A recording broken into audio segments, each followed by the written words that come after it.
আসসালামু আলাইকুম রহমতুল্লাহি ওবরাকাত। আল্লামা ইমাম সুয়ুতি রহমতুল্লাহি আলাইহি একজন জগৎ বিখ্যাত আলেম। ইমাম সুয়ুতি রহমতুল্লাহ আলাই 1445 খ্রিস্টাব্দে মিশরে জন্মগ্রহণ করেন। এই জগৎ বিখ্যাত আলেম শিশুকাল থেকেই তীক্ষ্ণ মেধার অধিকারী ছিলেন।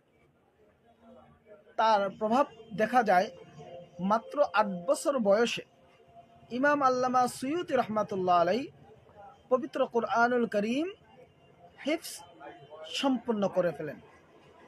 তারপরে তিনি হাদিস সংগ্রহের জন্য অনেকগুলা অঞ্চল ভ্রমণ করে হাদিস সংগ্রহ করেন এবং হাদিসের উপরে তাফসিরের উপরে পাণ্ডিত্য অর্জন করেন।